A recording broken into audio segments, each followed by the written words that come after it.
నేను 8వ తరగతిలో చదువుతున్నాను. ఈరోజు నేను ఒక నీతి కథ చెప్పబోతున్నాను. ఈ నీతి కథ పేరు పట్టుదల. ఒకసారి ఒక పెద్ద యుద్ధం జరుగుతుంది. చిన్న సైన్యంతో ఒక రాజు, పెద్ద సైన్యంతో ఒక రాజు యుద్ధం చేస్తారు.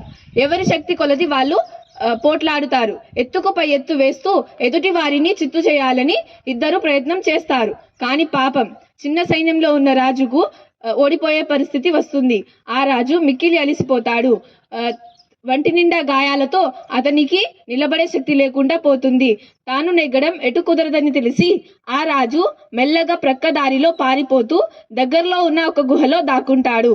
ఆ గుహలో అతనికొక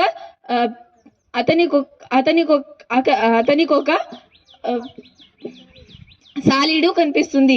అది కింది నుండి పైనున్న తన గూటికి చేరడానికి ఎంతో ప్రయత్నిస్తుంది. కానీ అది కిందికి పడిపోతుంది. ఒక్కసారి కాదు, అనేక సార్లు అది కిందికి పడిపోతుంది.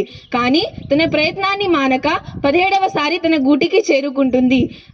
తన పట్టుదలను చూసిన రాజుకు జ్ఞానోదయం అయ్యింది. ఎన్ని కష్టాలు ఎదురైనా పట్టుదలతో కార్యాన్ని సాధించాలని నిర్ణయించుకుంటాడు. ఈసారి తప్పక మన శత్రువులను ఓడించాలని గట్టిగా నిర్ణయించుకొని మళ్ళీ ఆ పెద్ద రాజుతో యుద్ధం చేయడానికి ప్రారంభమవుతాడు. తన సైనికులను శిక్షణనిస్తూ తాను బాగా యుద్ధం చేస్తాడు. చివరకు ఈ పెద్ద సైన్యాన్ని ఓడించి తాను విజయవంతంగా గెలుస్తాడు. ఈ కథ నీతి ఏమిటంటే, మనం విజయం పొందాలంటే మళ్ళీ ప్రయత్నించాలి. ఉదాహరణకు, మనకు పరీక్షలో తక్కువ మార్కులు వచ్చాయని మనం బాధపడకూడదు. ఒక్కసారి కాకపోతే అనేక సార్లు మనం ప్రయత్నించాలి. ప్రయత్నిస్తేనే మన లక్ష్యాన్ని మనం సాధించగలుగుతాము. ధన్యవాదములు.